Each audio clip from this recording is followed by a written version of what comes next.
I think that the next step in that genesis, as it were, was the Algerian War of Independence, which was the great modern experimental jihad.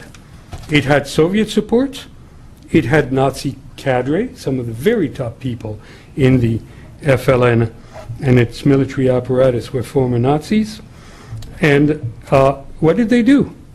The first and foremost thing that the FLN did in Algeria was to slaughter enormous amounts of Algerian Muslims, to terrify them and to cow them into collaborating.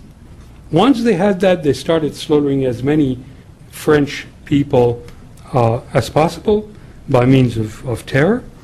And while the Algerian War of Independence was branded for the outside, for the PR, was that it was an anti-colonialist struggle, well, their daily newspaper was called Al-Mujahid, which might tell us something about the nature of what it was inside Algeria itself.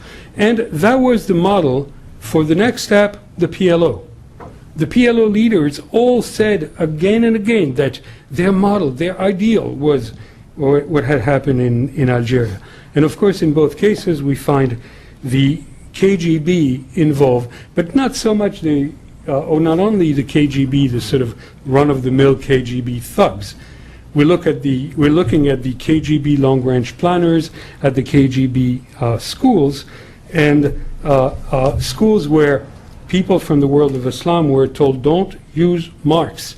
Make the Quran into a revolutionary book, as one participant told me. And so what is the Quran says? Well, we were told in 1979 in Pakistan, a book appeared with a preface by dictator Zia-ul-Haq. The book was by Brigadier S.K. Malik, and it was called The Quranic Conception of War. And the most significant part of it, and the core of that book, is to quote Quran 860 to say that what is jihad? Strike terror in the heart of the enemy.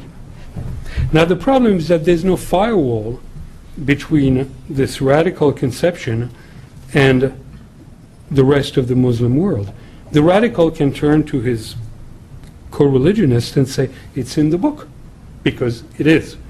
That is a big problem for us. Now, to conclude, does contemporary jihad and the terror which is the instrument of that jihad, does it come from grievances and from poverty and from Israeli policy and US policy? Well, the first post-war jihad was launched against India and Kashmir in 1948. So please, no Israel, no grievances, no poverty, and so forth. What matters to me, what I've tried to elucidate in this book, is the mind of jihad, and by looking into that mind, also help us, for one, to see into that mind, and help those Muslims who are not excited by the perspective of loving death more than life should be loved, help them find their way again. Thank you.